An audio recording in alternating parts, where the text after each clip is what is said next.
أعوذ بالله من الشيطان الرجيم بسم الله الرحمن الرحيم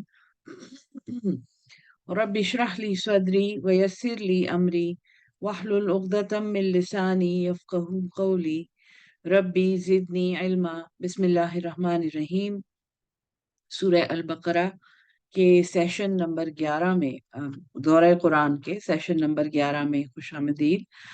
انشاءاللہ سبق شروع کرتے ہیں۔ آج جب میں نے ریویو کیا ہے تو ہم لوگ سورہ البقرہ میں تھوڑے سے پیچھے ہیں اپنے سکیجولڈ دورے سے، جو میں نے گروپ میں شیئر کیا تھا، تو تھوڑی سی سپیڈ شاید اب زیادہ ہو جائے، لیکن اگر کہیں پہ آپ کو کوئی بات سمجھ نہ آئے یا آپ کو یہ لگے کہ سپیڈ زیادہ ہے تو ضرور لکھ کر مجھے آگاہ کر دیں، گروپ میں لکھ دیں یا یہاں پہ کامنٹس میں لکھ دیں۔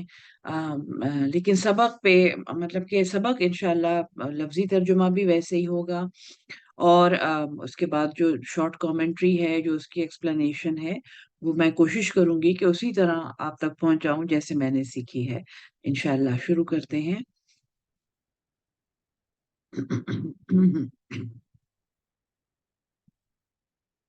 اچھا جی، کل میں نے آپ کو بتایا تھا کہ بنی اسرائیل کا ذکر یہاں پہ شروع ہوگا۔ یہ وہ حصہ ہے جو ہمیشہ سے شاید بہت ہی اہم حصہ تھا اور بہت زیادہ غور سے سننے والا حصہ تھا، لیکن آج کل جو دنیا کے حالات ہیں اور جو جو کچھ چل رہا ہے، خاص طور پہ جو کچھ ہم لوگ سوشل میڈیا پہ دیکھ رہے ہیں، اس کے تناظر میں تو آئی تھنک یہ حصہ سورہ البقرہ کا بہت زیادہ غور سے سننے والا ہے، بہت زیادہ محنت سے سننے والا ہے اور سمجھنے والا ہے۔ اور اس میں سب سے زیادہ جو بات میں سوچتی ہوں، اور چونکہ آپ ہم سب مل کے پڑھ رہے ہیں تو میں آپ کے ساتھ وہ شیئر کرتی ہوں، وہ یہ ہے کہ آخر اس لعنت زدہ اور ایسی قوم کا جو معذوب ہے، جس کے مغضوب ہے، اس کے اوپر غضب ہو چکا ہے، معذوب ہے، اس پہ عذاب ہو چکے ہیں، اس قوم کا ذکر قرآن میں اتنی زیادہ ڈیٹیل میں اسی لیے کیا گیا ہے تاکہ سب قوموں کو اور سب لوگوں کو ان کے طرز عمل کے بارے میں آگاہ کیا جائے اور ہمیں اس سے منع کیا جائے۔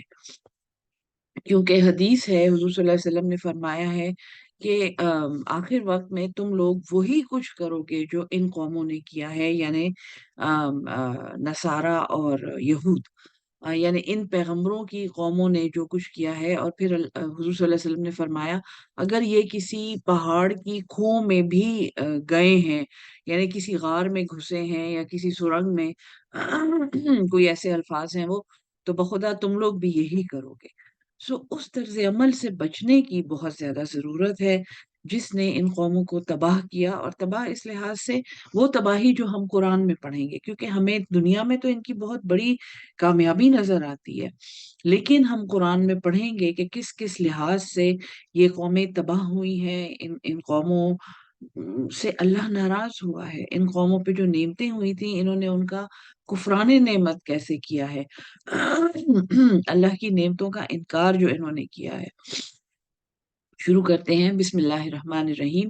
یا بنی اسرائیل، اے اسرائیل کے بیٹو۔ اسرائیل حضرت یعقوب علیہ السلام کا لقب تھا، اور ان کے 12 بیٹے تھے جن میں حضرت یوسف اور حضرت بنیامین ہمیں معلوم ہے کہ وہ پیغمبر تھے، جن کو بینجامن اور جوزف اور بینجامن جن کو کہتے ہیں، یہ ان کا تو بنی اسرائیل کا سوری اولاد یعقوب، یہ ان کا یعنی کہ آپ سمجھیں کہ ان کا لقب تھا۔ اور وہیں سے جب یہ بیت المقدس سے نکل کے مصر آئے ہیں، اور مصر سے یعنی کہ جو کائرو ہے جو ان کا کیپٹل ہے، اس سے باہر ایک مقام ہے کنعان، اور یہ وہاں پہ آباد ہوئے، ان کو کنعانی کہتے تھے۔ جو بنی اسرائیل جو ایجپشنز تھے، جو افریقن تھے اپنی اوریجن میں، وہ ان کو کنعانی کہتے تھے کیونکہ یہ حضرت یعقوب علیہ السلام وہاں آ کے آباد ہوئے تھے، اور آپ کے بیٹوں سے اور آپ سے وہاں آگے بنی اسرائیل کی نسل چلی تھی، یہاں تک کہ حضرت یوسف علیہ السلام قاہرہ میں پھر عزیز مصر بنے ہیں، جو سورہ یوسف میں ساری کہانی موجود ہے۔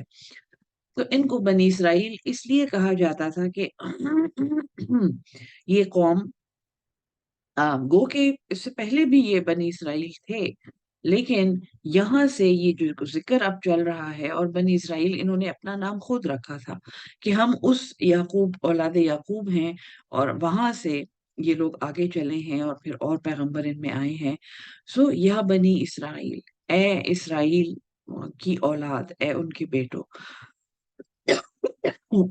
اس گرو، تم یاد کرو، نعمتی، نعمہ یا نعمت، میری نعمت، یہ ای جو اینڈ میں آتا ہے یہ ہے میری نعمتی، میری نعمت، التی، وہ جو، انعمتو، میں نے نعمت کی تھی، علیکم، تم پر، اے اسرائیل کے بیٹو، یا بنی اسرائیل، تم وہ نعمتیں یاد کرو، وہ نعمت جو میں نے تم پہ کی تھی، وَأَوْفُوا، اور وفا کرو، وفا کرو، پورا کرو، بعہدی، میرا وعدہ، اوفے، میں پورا کروں گا، بعہدکم، تمہارا وعدہ، وَإِيَّايَ فَارْهَبُونِ، ایایا، اور صرف مجھ ہی سے، یہ اسپیسیفک، یہ اختصاص ہے کہ صرف مجھ ہی سے، فا، پس، رہبا، ڈرنا۔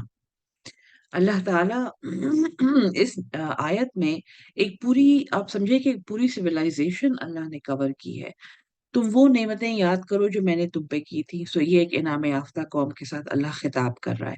میں نے بتایا تھا قرآن ایک کلام ہے، اور کلام میں ایک کلام کرنے والا ہوتا ہے جو بول رہا ہوتا ہے، ایک متکلم ہوتا ہے جس سے کلام کیا جا رہا ہوتا ہے، اور ایک وہ ذکر ہوتا ہے جس کے بارے میں بات ہو رہی ہوتی ہے، ایک وہ کلام خود ہوتا ہے۔ تو جو کلام کر رہا ہے وہ تو اللہ ہے۔ بنی اسرائیل سے ڈائریکٹ بات ہو رہی، یا بنی اسرائیل، جیسے یا فلاں، ان کو بلا کے بات کی جا رہی ہے، پھر انہیں کچھ یاد دلایا جا رہا ہے، اس گرو، یاد کرو، پھر نعمتی، میں نے کوئی نعمت کی تھی تم پہ، اور وہ وعدہ پورا کرو، میرا وعدہ پورا کرو۔ تو یہ ایک کنڈیشنل نعمت ہے، اور ان کے ساتھ کیونکہ اللہ تعالیٰ کی رحمت تو اللہ تعالیٰ کی رحمت تو کوئی کنڈیشن نہیں، وہ تو انکنڈیشنل محبت ہے، رحمان ہے، رحیم ہے، لیکن یہ کوئی ایسی نعمت تھی جس کے ساتھ کوئی ذمہ داری اٹیچ تھی۔ کیا آپ کسی ایسی نعمت کا سوچ سکتے ہیں جو ہمارے پاس ہے، کہ اگر آپ وہ ذمہ داری نہ پوری کریں تو وہ نعمت ضائع ہو جائے گی؟ یہ قرآن، یہ ہمیں اللہ تعالیٰ نے دیا ہے، اور اس کے ذریعے اللہ تعالیٰ نے ہمیں ایک ایسی امت بنایا ہے جو پوری دنیا کے لیے ایک سبق ہے، پوری دنیا کے لیے وہ ایک امام امت ہے۔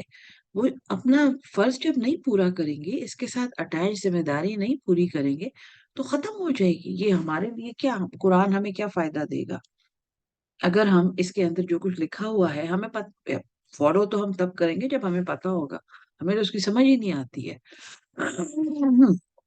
سو یاد کرو اس نعمت کو جو میں نے تمہیں دی تھی، اور وہ وعدہ پورا کرو جو مجھ سے تم نے کیا تھا، تو میں تم سے کیے ہوئے وعدے پورے کروں گا۔ اس کتاب میں، اس ہدایت میں، ان رسولوں کے ذریعے میں نے جو وعدے تم سے کیے ہیں، تم دنیا میں کامیاب ہوگے، تم دنیا کے امام ہوگے، تمہیں میں دنیا میں اقتدار بخشوں گا، تم ایک امام امت ہوگے، تم لوگ سب کے لیے دنیا کے روحانی پیشوا ہوگے، اور پھر تمہیں جنت ملے گی۔